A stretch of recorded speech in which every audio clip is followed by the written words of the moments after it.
Seguramente usted ha escuchado el dicho que dice, tal vez usted se lo ha dado a alguien o se lo han dado a usted, el dicho consejo, que dice que usted debe saber elegir las peleas, ¿cierto? Usted debe saber elegir las peleas. O de otra manera, hay que tener cuidado con quién pelea usted. Hay que tener cuidado. Bueno, esto es algo que los necios fariseos no practicaban cuando enfrentaban algún tipo de debate con el Señor.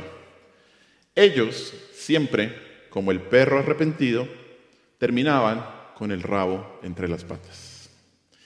Y lo triste es que su necedad no los llevaba a humillarse, sino a odiar más al Señor. Y hoy vamos a estudiar una de estas situaciones en la que se muestra la necedad de oponerse al Señor Jesucristo. Así que acompáñenme a Mateo, capítulo 12, y hoy vamos a estudiar, continuamos en nuestro estudio de Mateo, y vamos a ver los siguientes versículos que nos quedamos la vez pasada, que son de los versículos del 9 al 14. Mateo capítulo 12, versículos del 9 al 14, dice así: Pasando de allí vino a la sinagoga de ellos, y he aquí había allí uno que tenía seca una mano, y preguntaron a Jesús para poder acusarle: ¿Es lícito sanar en el día de reposo? Él les dijo: ¿Qué hombre habrá de vosotros que tenga una oveja, y si ésta cayera en un hoyo en día de reposo, no le eche mano y la levante? Pues, ¿cuánto más vale un hombre que una oveja? Por consiguiente, es lícito hacer el bien en los días de reposo. Entonces dijo aquel hombre: extiende tu mano. Y él la extendió, y le fue restaurada, sana como la otra. Y salidos los fariseos, tuvieron consejo contra Jesús para destruirle. Oremos. Señor, te damos gracias en este día por tu palabra. Gracias por tu suficiente, inerrante, infalible palabra. Gracias, Señor, porque podemos llegar a ella y estudiar y saber tu voluntad, Dios. Ayúdanos, como siempre te lo pedimos, a entender tu palabra como tú quieres que la entendamos, Señor, no como a nosotros nos parece. Y ayúdanos, Señor, en este caso, a saber lo necio que es oponerse a ti, en cualquier circunstancia, en cualquier momento, en cualquier lugar. Te damos gracias, mi Señor Jesús, y en tu nombre hemos orado.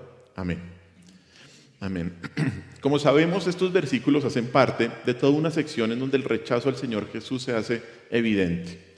La relación de esta sección con la anterior es clara, ya que es otra acusación por parte de los fariseos de quebrantar el día de reposo.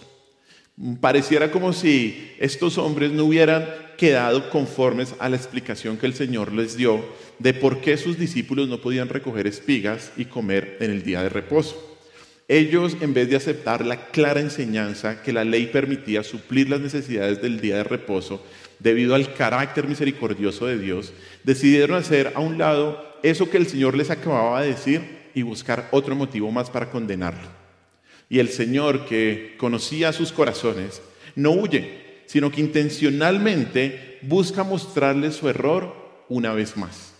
Y tal vez traerlos al arrepentimiento, ya que si usted mira el versículo 9 dice que Él vino a la sinagoga ¿de quiénes? De ellos, de los mismos de los que acababan de debatir con Él. Jesús y sus discípulos dejan los campos de trigo y entran en la sinagoga de los que lo acababan de acusar.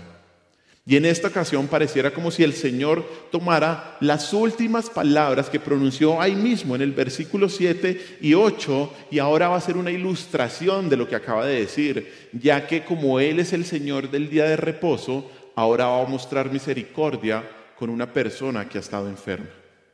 Al parecer, los fariseos no entendieron lo que el Señor les acabó de decir y su necedad fue aún más grande y tan grande que igual ellos piensan que tienen la razón y por eso se van a oponer una vez más al Señor.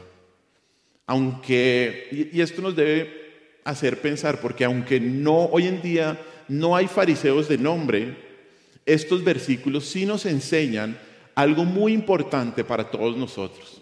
Y nos enseñan lo necio y lo pecaminoso que puede llegar a ser una persona cuando se opone a Dios y a su voluntad. Lo necio, lo pecaminoso, lo tonto que puede llegar a ser una persona cuando se opone a Dios y a su voluntad. Y usted puede pensar que tal vez usted nunca se ha opuesto al Señor, pero la Biblia es clara en afirmar que cualquier desobediencia y cualquier incumplimiento a su voluntad es oponerse directamente a Él. Y esta es la necedad más grande que usted puede cometer. El oponerse a Cristo es no saber con quién se pelea. Y esta sección nos va a mostrar la insensatez y la maldad de quienes se oponen a Cristo. Y hoy vamos a estudiar 3 aspectos de la oposición que sufrió Cristo con respecto al día de reposo que nos harán entender lo necio de oponerse a Él. 3 aspectos de la oposición que sufrió Cristo con respecto al día de reposo que nos van a hacer entender lo necio de oponerse a Él.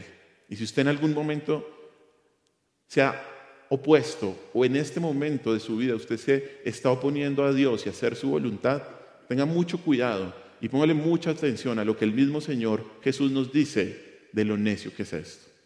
Y el primer aspecto es la maquinación de la oposición que sufrió el Señor. La maquinación de la oposición que sufrió el Señor. Y esto está en el primer versículo 10. Aquí vemos, y la escena en este versículo indica que en esta sinagoga se encontraba un hombre que tenía seca una mano. Un hombre que tenía seca una mano. Dice ahí la primera frase, he aquí había allí un hombre que tenía seca una mano. Esa palabra seca se usaba en ese entonces para referirse a plantas marchitas, encogidas y secas por falta de humedad o por falta de nutrientes. De la misma manera, la mano de este hombre estaba seca, estaba atrofiada, con los músculos reducidos y la piel arrugada con la contracción de los tejidos. Y esta atrofia, algunos estudiosos piensan que puede ser debido a parálisis, a una artritis grave o incluso a la fractura de una muñeca que no se solucionó. Debido a esto, la mano de este hombre estaba totalmente paralizada, la había dejado deformada y prácticamente no la podía usar.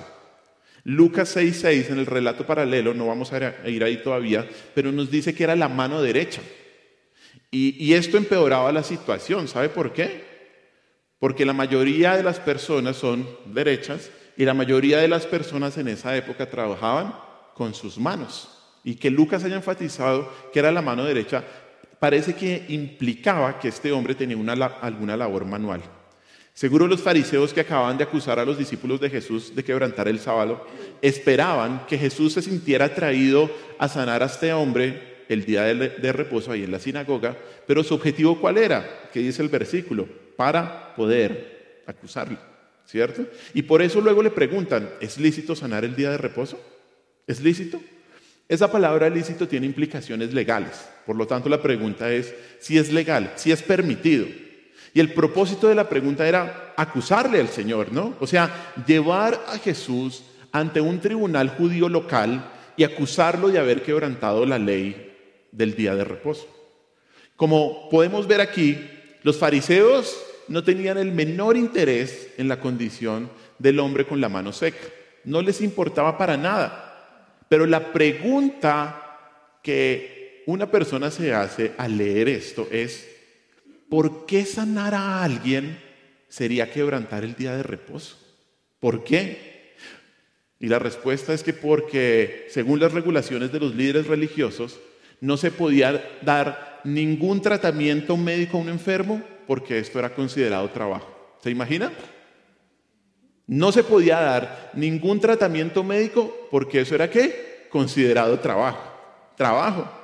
La Mishnah, un libro de los judíos, de regulaciones judías, prohibía administrar medicamentos por vía oral, mezclar medicamentos o preparar o atar vendajes el día de reposo.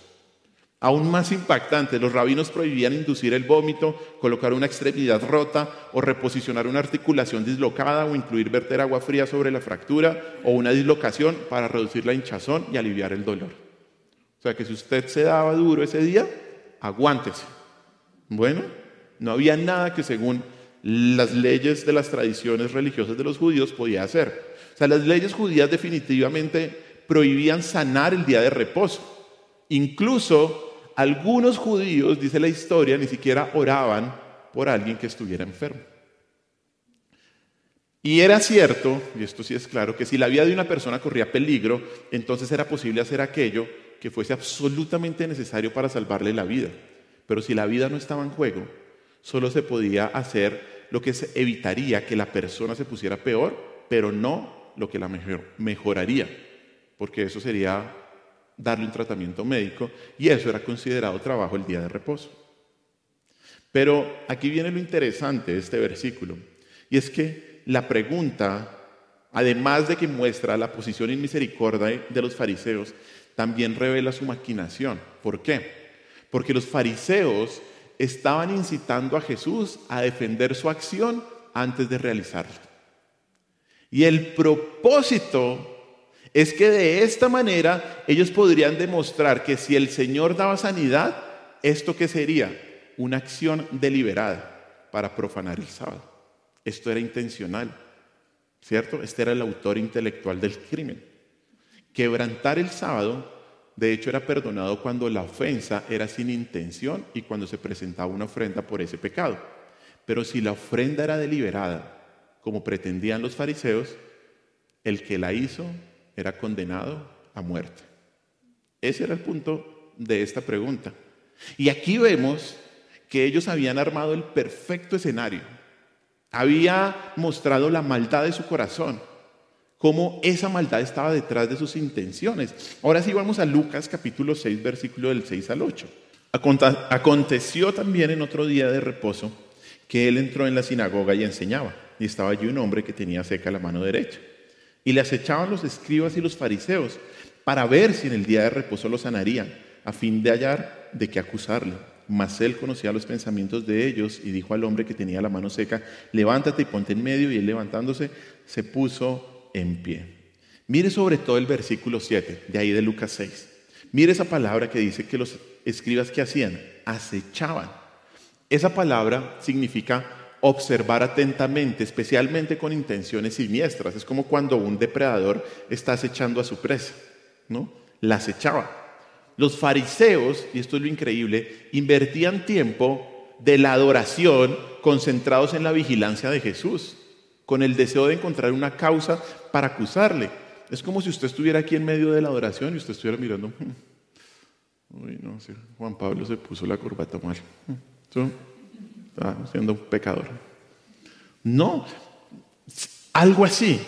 Sentados en la sinagoga, en un lugar de adoración, tenían el corazón lleno de deseos homicidas contra Jesús. Imagínense eso. Ellos habían preparado todo. Habían maquinado finamente el escenario para que si Jesús sanaba al hombre, entonces estaban dispuestos a acusarlo, procesarlo y matarlo. Eso era lo que querían ellos. Y hermanos, esta actitud de los fariseos es una característica de la humanidad incrédula. El hombre ha buscado neciamente conspirar o elaborar planes que van en contra de los propósitos de Dios toda la historia de la humanidad. La Biblia contiene numerosos ejemplos de individuos y de grupos que han conspirado contra la voluntad de Dios o contra su pueblo. Mire el Salmo, capítulo 2, del 1 al 6, que nos describe esta situación. Cómo los hombres maquinan, buscan hacer planes contra el Dios creador y todopoderoso. Mire, Salmo capítulo 2, versículos del 1 al 6. Dice así. Dice: ¿por qué se amotinan las gentes y los pueblos piensan cosas vanas? Escuche bien. Se levantarán los reyes de la tierra y príncipes consultarán unidos contra Jehová y contra su ungido, diciendo: rompamos sus ligaduras y echemos de nosotros sus cuerdas.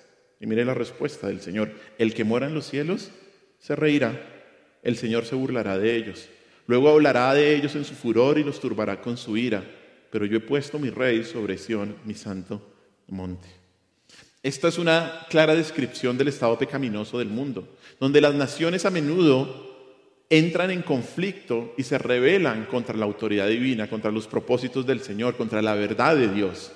Pero en este salmo se destaca la inutilidad, la futilidad de las maquinaciones humanas contra el plan soberano de Dios.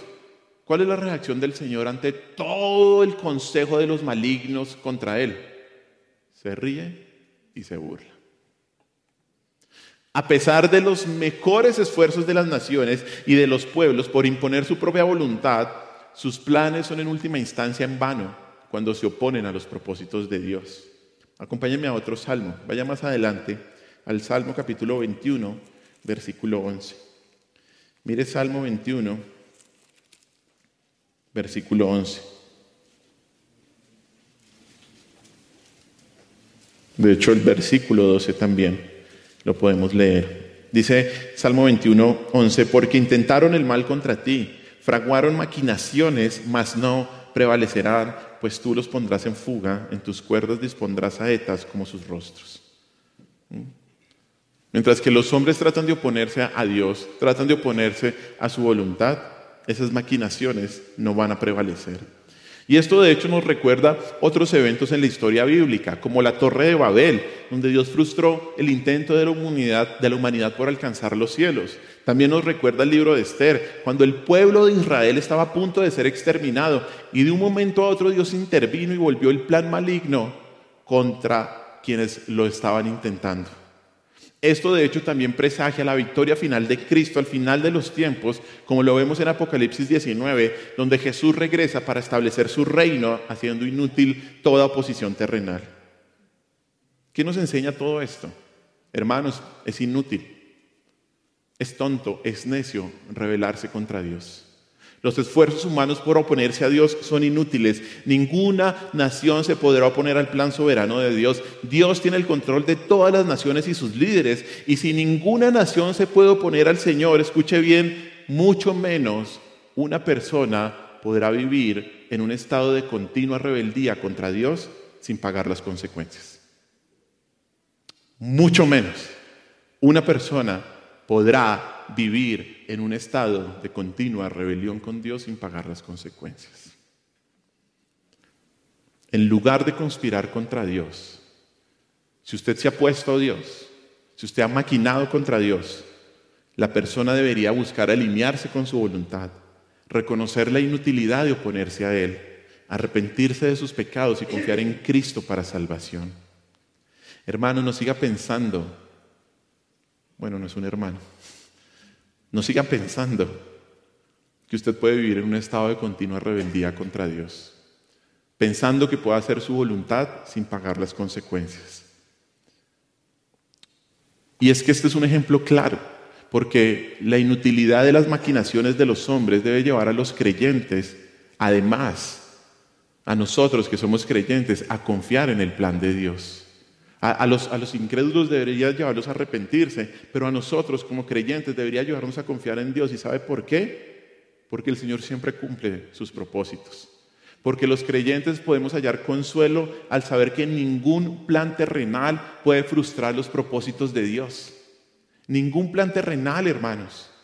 Ningún plan terrenal. Mire, Dios es capaz de cambiar las cosas incluso cuando parecen desesperanzadoras.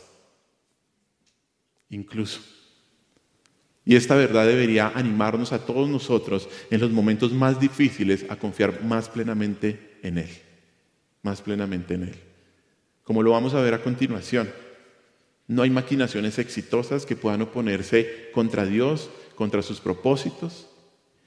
Y recuerde siempre que el Señor con sus hijos hace todo para su bien y para su gloria. Bueno, sigamos al segundo aspecto. Volvamos a Mateo capítulo 12. Y el segundo aspecto es la respuesta del Señor a la oposición. ¿Cuál es la respuesta que el Señor nos da aquí a la oposición? Y esto lo vemos del versículo del 11 al 13. El Señor Jesús va a responder a la prohibición rabínica de sanar el día de reposo con un ejemplo de la vida cotidiana de Israel.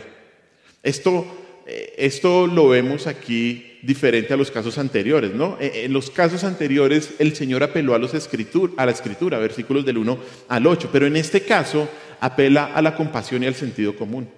Él comienza diciéndole a los fariseos las palabras, ¿qué hombre habrá de vosotros? Mire el versículo 11, Él les dijo, ¿qué hombre habrá de vosotros? Haga ahí un pare. Y estas palabras, de hecho, inicialmente proveen un desafío a la audiencia preguntando en efecto, ¿qué tipo de personas son ustedes? Ese es el sentido. ¿Qué tipo de gente es usted? Y lo que indica es que nadie puede ser tan cruel como para dejar a una oveja en un hoyo. Eso es lo que va a indicar. Y además el versículo dice, y mire conmigo el versículo 11, ¿qué hombre habrá de vosotros que tenga qué? Una oveja, ¿no? Este hombre es dueño de una sola oveja. Por consiguiente, es un hombre que carece de recursos económicos, es un hombre pobre, ¿cierto? O sea que si este hombre se le cae su ovejita, para este hombre y para toda su familia, eso sería una gran pérdida, una gran pérdida. Y el hoyo es una referencia a una trampa preparada para animales salvajes en aquella época. Pero a veces ocurría que los animales domésticos caían allí de manera ocasional. Y este era, obviamente, como era una trampa, era un hoyo profundo, era un hoyo inescapable. Y un animal que caía ahí no podría escapar. Y de hecho, en su intento por escapar, lo que terminaba haciendo era morir o de asfixia o si se le rompía alguna pata o algo por el estilo. Una ovejita, un animal doméstico, para no morir tenía que ser rescatada por su amo. Y con esta pregunta, el Señor Jesús está indicando que los dueños responsables, que los dueños bondadosos, inmediatamente iban a rescatar a sus animales, incluso en el día de reposo, si eso fuera necesario. Nadie sería tan cruel, nadie sería tan despiadado de dejar a su oveja metida en el hoyo muriéndose. Y mucho más si era la única oveja y una fuente de provisión para una familia pobre. Irónicamente, y esto fue bien interesante al estudiar este tema, en los mismos escritos judíos que prohibían una intervención médica al día de reposo a una persona enferma, sí permitía que si un caballo o una vaca comían mucho y sufrían cólico, entonces la persona podía llevarlo a caminar hasta que se le pasara el cólico para que no muriera en el día de reposo. Interesante, ¿no? Mire, la razón de la primera pregunta, ¿qué hombre habrá de vosotros que tenga una oveja?, se termina de esclarecer con una segunda pregunta en el versículo 12, cuando dice, pues, ¿cuánto más vale un hombre que una oveja? El argumento es claro, sencillo y fácil de entender, ¿cierto? Los seres humanos no deben ser tratados iguales que los animales, sino que con más misericordia, con más compasión, con más amor. Además, las palabras ahí que empieza, ¿cuánto más?, presentan un argumento mucho mayor. Y es que dado que el hombre es hecho a la imagen y semejanza de Cristo, es mucho más valioso. ¿Cuánto más valioso es el hombre que un animal? Si se podía rescatar a una oveja al día de reposo, ¿cuánto más importante sería rescatar a una persona que estaba sufriendo? Mucho más, muchísimo más. Dado que las personas son más valiosas que las ovejas, pues el sentido común que requiere que las leyes permitan sanar el sábado, claramente. Por lo tanto, el Señor debe hacer todo lo posible para aliviar el dolor y el sufrimiento de un ser humano en el día de reposo. El Señor, de hecho, va a confirmar esto al decir la última frase del versículo 12, al mencionar, y mire lo que dice el versículo 12 al final, por consiguiente, por lo tanto, es lícito hacer el bien en los días de reposo. El Señor no dice, como se esperaría, es lícito sanar, no lo dice. El Señor dice algo mucho más importante que nos da una mayor lección. Es lícito hacer ¿qué? El bien. El bien. Y les estaba ahí enseñando a los fariseos. Esta afirmación proporciona la base de la sanidad y de hecho la razón de hacer cualquier acto bondadoso el día de reposo. Cualquier acto. Es lícito hacer el bien. ¿Sabe por qué? Porque el día de reposo fue creado a causa ¿de quién? Del hombre, ¿se acuerda? Mire lo que dice Marcos 2:27. Dice así, también les dijo, el día de reposo fue hecho por causa del hombre y no el hombre por causa del día de reposo. En otras palabras, el amor y la misericordia son ¿qué? Más importantes que la obediencia ceremonial, ¿cierto? Como lo vimos hace 8 días con los ejemplos de los panes, que David comió los panes ahí en el templo y que era lícito hacer eso para ellos y que los sacerdotes trabajaban el doble el día de reposo. El amor y la misericordia es mucho más importante que la obediencia ceremonial. La acción misericordiosa de socorrer a un hombre en sus necesidades es plenamente consonante con el verdadero sentido del día de reposo, con el verdadero propósito. El punto de Jesús es que el bien debe beneficiar a las personas, no al establecimiento religioso y a la estructura legal. Bueno, es la persona la que tiene valor supremo para Dios, por lo que cuando una ley permite una situación de sufrimiento, pues es una ley inadecuada, es una regulación inadecuada. ¿Usted se imagina la atmósfera en la sinagoga cuando el Señor dijo esto? Mire, silencio sepulcral. Por un lado, los religiosos callados, indignados. Y por otro lado, algunas personas, al escuchar la enseñanza del Maestro de Maestros, descontentos por la actitud de los religiosos. Muchos se darían cuenta que habían sido superados por el Señor en aquella discusión. Muchos. ¿Y qué es lo que nos muestra esto? Que a los fariseos se les había olvidado el valor del ser humano. Se les había olvidado la ley, no sabían interpretarla bien. Se les había olvidado la misericordia y estaban cegados por su odio a Jesús. Los dirigentes judíos no podían decir nada, no podían replicar el argumento, y tampoco querían admitir que Jesús estaba en lo correcto. Y por eso Marcos va a decir que Jesús los vio y se entristeció por la dureza de su corazón. Mire lo que dice Marcos también, capítulo 3, versículo 5. Marcos 3, 5. Es el suceso del hombre con la mano seca. Dice ahí Marcos 3, 5. Entonces mirándolos alrededor con enojo, entristecidos por la dureza de sus corazones, dijo al hombre: extiende tu mano, y él la extendió y la mano le fue restaurada sana. ¿Qué hubiera esperado el Señor o qué hubiéramos hecho nosotros? Bueno, lo mismo que los fariseos seguramente. Pero ¿cuál hubiera sido la respuesta adecuada? Es lícito hacer el bien el día de reposo porque el hombre es más valioso. ¿Cuál debía ser la respuesta? Sí, Señor, tienes toda la razón. Sí, Señor. Pero nadie dijo nada. Todos tenían un orgullo muy grande como para admitir eso, la grandeza del Señor. Y debido a que nadie dijo nada, el Señor se habló. Y mire lo que termina diciendo en Mateo capítulo 12, versículo 13. Entonces dijo a aquel hombre: extiende tu mano. Extiende tu mano. Mire, esto es maravilloso, esto es increíble. El Señor solo dio una orden y la sanidad tuvo lugar de manera instantánea y singular. Recordemos algo muy importante, y es que este hombre no podía ni siquiera extender la mano. La tenía totalmente lisiada. No tenía la habilidad para obedecer el mandato. Su mano estaba seca, su mano estaba imposibilitada.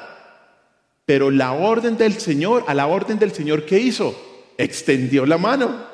Enfrente de todos los asistentes de la sinagoga, nuevo tejido muscular fue formado alrededor de los huesos de la mano.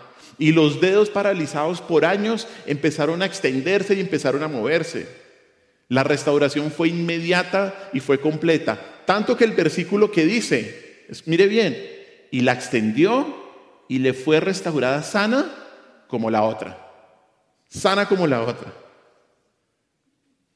Mire, la restitución de la mano tuvo lugar en el acto, al momento de extenderla, y fue completa, fue total. No hubo ningún rito, ni ceremonia, ni fue hecha con sensacionalismo carismático o aplausos o gritos. No. Solo la orden del omnipotente Señor, el Mesías, el Dios encarnado, que estaba físicamente presente realizando señales mesiánicas. Solamente se necesitaba eso. Y para ponernos por un momento en los pies de este hombre, si alguien le hubiera preguntado a él: oye, ¿extendiste tu mano para ser sanada? Él pudo haber dicho: sí, por supuesto que la extendí. Pero si usted le preguntara otra vez, habiendo conocido a este hombre con la mano inmovilizada por tantos años, La pregunta podría ser mejor, ¿tú por ti mismo extendiste la mano? Él hubiera respondido, seguro que no. No. Lo intenté incontables veces por años y me dolía. Nunca pude hacerlo, pero esta vez lo hice. Y la contrapregunta sería, bueno, ¿y por qué pudiste hacerlo? Y seguramente el hombre hubiera contestado, Jesús me ordenó que lo hiciera y lo hice. Jesús me ordenó que lo hiciera y lo hice. Qué lección tan importante. La incapacidad del hombre frente al poder de Dios. Jesús me dijo que lo hiciera y lo hice. Mire, Jesús sanó al hombre y al sanarlo le dio 3 cosas: salud, trabajo y dignidad. Esta respuesta del Señor fue maravillosa. Nos muestra una vez más que Jesús es el Señor del día de reposo y que el día de reposo fue para mostrar misericordia y amor con los hombres. Jesús no estaba rompiendo la ley, sino que la estaba cumpliendo. El sábado tenía como propósito ayudar a las personas, no ser una carga, y por eso el Señor dice que es lícito hacer el bien en el día de reposo. Nunca hay una ley de Dios que impida hacer el bien. Usted puede revisar todo el Antiguo Testamento y no encontrará ni una sola declaración sobre no ayudar a los necesitados el día de reposo. Y no puede encontrar ni una sola declaración sobre todas las leyes que el Señor mandó ahí son para el bien de su pueblo. Ahora que usted no quiera obedecerla por su pecado es diferente. Bueno, que a usted no le convenga obedecerla es otra cosa. Pero no hay ninguna ley que le haga mal al ser humano. Porque el que las planeó, el que las diseñó fue el Creador, que sabe qué es lo que nosotros necesitamos. Hacer el bien el día de reposo es cumplir el segundo gran mandamiento, que ¿cuál es? Amar a tu prójimo como a ti mismo.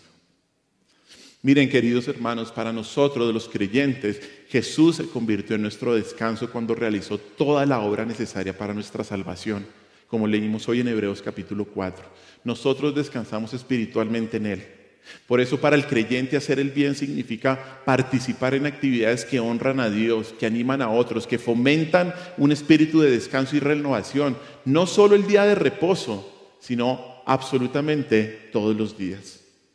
Como creyentes seguimos al Señor del sábado y encontramos nuestro descanso en Él 7 días a la semana. Y 7 días a la semana deben estar llenos de adoración, porque ya podemos descansar de lo vano de nuestras obras. ¿Por qué? Por la obra perfecta de nuestro Señor Jesucristo. Y por último, para decir en este punto, el hombre de la mano seca es una ilustración lindísima de la salvación de Dios. Él no se ofreció a ayudar a Jesús para resolver el problema al 50%. No. El Señor, ¿qué dijo? Extiende tu mano. Y la extendió y fue sano. Y esto es muy importante, porque te digo que si tú quieres que el Señor sane tu alma, debes admitir que estás enfermo como este hombre estaba enfermo. Que tu enfermedad es el pecado. Y que si no te arrepientes, vas a seguir enfermo y vas a morir en la condenación. Si quieres que Jesús sane tu alma, debes admitir eso. Soy un pecador desesperado e indefenso. No hay nada que yo podría hacer. No hay nada que yo podría hacer. Debes decir, mis pensamientos, mis actitudes, mis palabras, mis acciones han violado continuamente la palabra del Señor. No puedo salvarme a mí mismo. No puedo salvarme a mí mismo. Esa es una enseñanza maravillosa, hermanos. La respuesta de nuestro maravilloso Cristo. Y vamos al tercer y último aspecto el día de hoy. Y es la maldad de la oposición. La maldad de la oposición. Versículo 14 dice así: y salidos los fariseos, tuvieron consejo contra Jesús para destruirle. Mire, esta es una conclusión impactante, ¿no le parece? A veces leemos muy rápido la Biblia, pero si nos detenemos ahí, usted se puede preguntar, ¿qué? ¿Qué es esta locura? ¿Ah?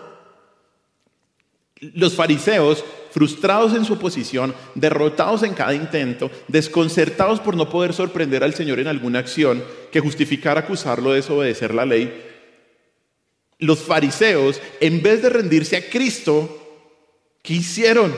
Comenzaron a tramar su muerte y dice el versículo, tuvieron consejo contra Jesús para destruirle.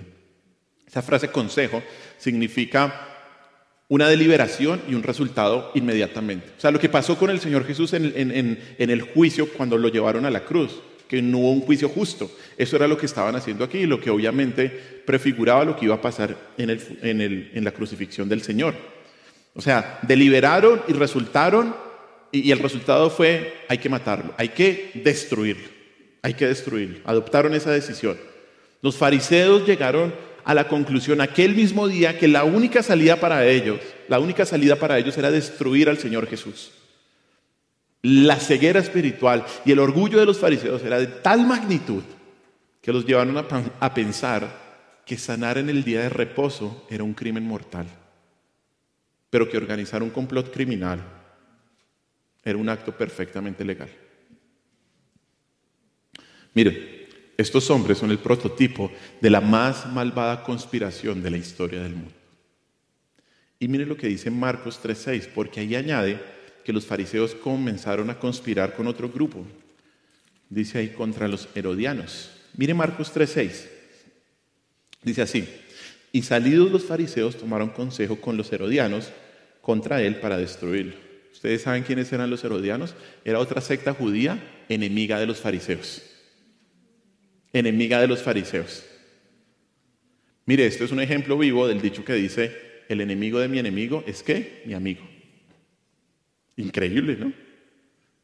O sea, el enemigo de mi enemigo es mi amigo. O sea, dos bandos opuestos, fariseos y herodianos, deciden colaborar contra un enemigo común, contra el Señor Jesucristo. Y este incidente va a marcar, y ya lo vamos a ver más adelante en el capítulo 12, una crisis en el odio de los líderes religiosos hacia Jesús. Salieron corriendo de la sinagoga y conspiraron contra sus odiados rivales para ejecutar al Señor. Pero lo increíble es que no tenían ninguna justificación, porque de hecho Jesús ni siquiera quebrantó sus tradiciones religiosas al sanar a este hombre. Ni siquiera lo hizo. ¿Y sabe por qué? Mire, Jesús no aplicó nada a la mano de este hombre. Jesús ni siquiera oró por sanidad. Y dado que extender una mano, pues no era considerado trabajo, ni Jesús ni el hombre que estaba enfermo hicieron algo prohibido por los rabinos. ¿Ve? El milagro del Mesías fue asombroso. ¿Qué trabajo hizo el Señor Jesús? Nada, ni siquiera según las leyes de ellos. Él solo ordenó a este hombre que extendiera su mano, él la extendió y ya quedó sano. Esto no pudo haber sido una transgresión al precepto rabínico tocante al trabajo en el día de reposo. ¿Por qué entonces los fariseos salieron a conspirar contra Jesús? ¿Por qué? La respuesta es que a los fariseos no les importaba si el Señor cumplía o no la ley. Eso era lo de menos. Eso era lo de menos. Lo único que querían era matar al Señor, porque estaban celosos por su creciente prestigio entre todo el pueblo y porque además el Señor Jesús los denunciaban como unos pésimos intérpretes de la ley que desobedecían a Dios y porque ellos colocaban cargas hacia el pueblo, ¿no? Sobre el pueblo. Mire, aquí se enfatiza la maldad del corazón de los fariseos, la cual se contrasta totalmente con la misericordia de Cristo. A ellos no les importaba. ¿Sabe por qué lo querían matar? Porque el Señor denunciaba su maldad. Ellos los denunciaban. Y tristemente eso es lo que pasa con todos aquellos que no se quieren rendir ante Cristo. ¿Usted sabe por qué una persona no quiere ser creyente, verdadero creyente? Porque no quiere renunciar a su maldad. Es esto mismo. Porque dice, no quiero, punto. ¿Y por qué rechazan a aquellos que están diciéndole, hermano o amigo, más que hermano, amigo, estás pecando, reconcíliate con Dios? No me hable de eso. No me hable de eso. No quiero hacer eso. Pero es que está re mal. Y uno le muestra, mire, esto, y se justifican a sí mismos. Porque la gente odia que se le diga que la verdad de la palabra de Dios. La gente no quiere. La respuesta es que a los fariseos no les importaba si el Señor cumplía o no la ley. Lo único que querían era matar al Señor, porque el Señor enfatizaba su necesidad de arrepentimiento, así como Juan, ¿se acuerda que lo terminaron matando? Generación de víboras, ¿quién los librará del fuego del infierno?, les decía. La maldad del corazón contrastada con la gran misericordia de Dios. Mire, esto es un claro ejemplo de la maldad del corazón del hombre al afirmar que es pecado mortal curar enfermedades el día de reposo y sin embargo está bien conspirar vilmente en ese mismo día sagrado para destruir a un inocente. La maldad de los hombres es clara y es ampliamente condenada en la Escritura. Mire lo que dice el Salmo capítulo 11, versículo 5. Dice: Jehová prueba al justo, pero al malo y al que ama la violencia, su alma los aborrece. No, Dios ama a todos. No. Mucho cuidado con pensar en esa mentira. Dios no ama a todos. Al malo y al que ama la violencia, su alma los aborrece. Mire, Dios odia a los malvados. ¿Sabe por qué? Porque su maldad es una señal de la más profunda rebelión contra Él y contra su gobierno. Dios creó la humanidad para ser perfecta y sin pecado, para vivir en gozosa sumisión a Él, para ofrecerle adoración pura, pero la humanidad se rebeló. Y su deslealtad al manifestar, al actuar en contra de Dios, es evidente. Y Dios no se va a quedar con las manos cruzadas, como con esa figura que malinterpreta lo que es nuestro Dios, un Señor gordo y bonachón. Ese no es nuestro Señor. No, el Señor es fuego consumidor, dice la palabra de Dios. Dios odia a los malvados. Mire, pero también tenga en cuenta esto, que Dios odia a los malvados porque su maldad se expresa de maneras que dañan las personas que ha creado su imagen. Como los pecadores no pueden asaltar las mismas puertas del cielo para destronar y destruir a Dios mismo, se vuelven contra lo que es más querido para Él y lo que es más cercano a su imagen. Y de esta manera ejercen su maldad contra otras personas, las hieren, las dañan, las maltratan y las matan. Dios también odia a los malvados porque su maldad se expresa particularmente contra los elegidos de Dios. Los malvados contra quien dirigen toda la furia, contra el pueblo de Dios, burlándose de ellos, persiguiéndolos y matándolos. Si no, mire en alguna medida, cuando usted decide seguir y honrar a Dios en su familia, en su trabajo o en cualquier lugar donde usted esté, usualmente no lo van a alabar, no le van a decir, oiga, qué bien, sino le van a decir lo contrario.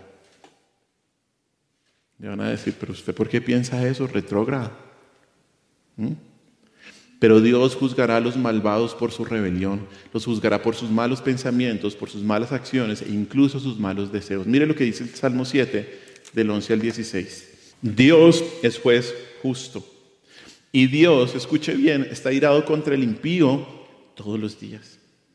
Si no se arrepiente, Él afilará su espada, armado tiene ya su arco y lo ha preparado, asimismo ha preparado sus armas de muerte y ha labrado saetas ardientes. He aquí el impío concibió maldad, se preñó de iniquidad y dio a luz ¿qué? Engaño.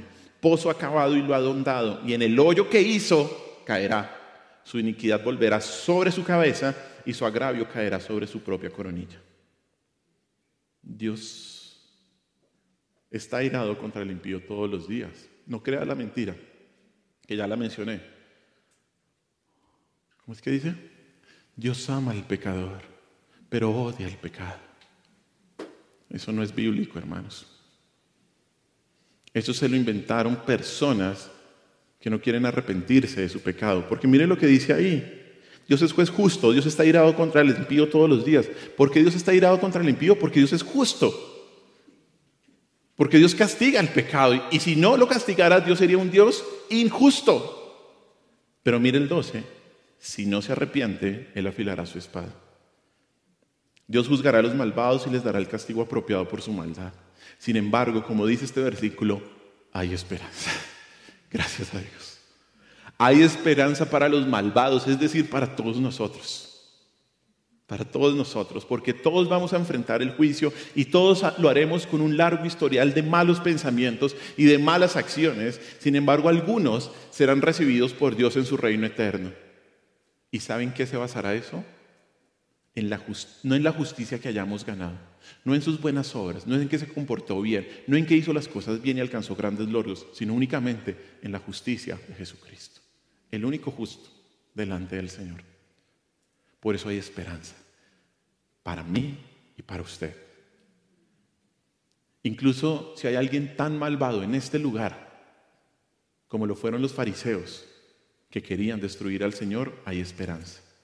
Hay esperanza para los malvados si tan solo se vuelven a Cristo con arrepentimiento y fe. Hermanos, estos versículos creo que son muy poderosos. Son un claro ejemplo de lo necio que es oponerse al Señor del universo entero. Es necio.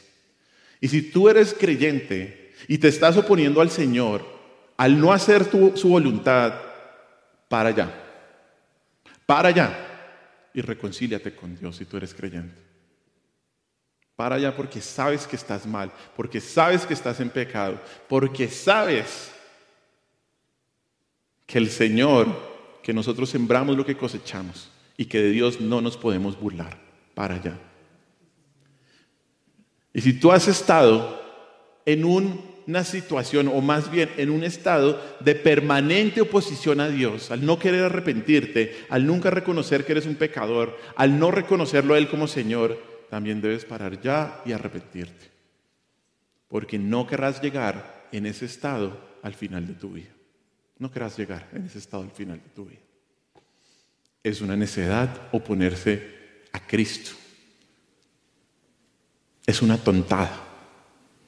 Y es la peor de las condenaciones. Y si tú no te has arrepentido, hazlo ahora. Que el Señor tenga misericordia de ti, como lo ha tenido de muchos aquí en este lugar. Oremos. Señor, te damos gracias por este día. Gracias por tu misericordia, Señor. Gracias por tu bondad, Padre Santo. Gracias por tu palabra, Señor. Señor, yo te pido a todos los que estamos aquí en este lugar que podamos entender lo que acabamos de estudiar, Señor. Lo que tú nos revelaste en tu palabra, Señor. De lo tonto, de lo necio que es oponerse a ti, Señor. Padre, yo te pido, Señor, que si hemos estado en alguna circunstancia, en algún momento, en algún pecado, en el cual directamente y conscientemente nos hemos estado oponiendo a ti, Señor, que paremos ya. Que tú, Señor, nos des en tu gracia, Señor, la fuerza para poder, Señor, dejar el pecado, aborrecerlo, Señor, e ir delante de ti, Señor. Señor, gracias por tu infinita misericordia, Señor, porque como dice tu palabra, si confesamos nuestros pecados, tú eres fiel y justo para perdonarnos y limpiarnos de todos ellos. Gracias, Señor, porque es increíble ver en esta historia cómo tú eres el Señor del día de reposo y el Señor de absolutamente todos. Como tú, Señor, eres también misericordioso, Dios. Y como tú, como también veíamos, Señor, podemos ir a ti, Señor. Puede ir a ti cualquiera que está trabajado y cargado, y en ti hallaremos descanso, Señor. Descanso sobre todo a las cargas del pecado que nos han hecho esclavos, Dios. Descanso, Señor, de saber que tú nos recibes y de que podemos tener la gracia para seguirte a ti, Señor. No solamente ser libres del pecado, sino ahora seguirte a ti, Señor, con la libertad que tú nos das, Señor. Gracias, Padre Celestial, por tu palabra. Gracias por tu inmensa misericordia. Gracias por tu bondad, Dios. Gracias porque tú eres un Dios bueno, santo. Y la única manera de llegar a ti es por Cristo, quien ha sido hecho justicia en nosotros. Te alabamos, mi Señor Jesucristo. Te damos la gloria, te damos la honra. Solo tú, Señor, eres quien nos da el verdadero descanso. Ayúdanos a seguir tu ejemplo y a hacer el bien en el día de reposo y todos los días de nuestra vida, Dios. Ayúdanos a seguir tu ejemplo, Señor, de ser misericordioso, compasivo, amoroso, Dios. De buscar el bien de los demás antes que el nuestro, Dios. Ayúdanos a hacerlo y ayúdanos a honrarte de esta manera. Gracias, mi Señor Jesucristo, por este día. Gracias por todo lo que nos has dado. Gracias, mi Señor Dios. Toda la gloria, Señor, y toda la honra, toda la alabanza es para ti, el único Dios verdadero, Jesucristo.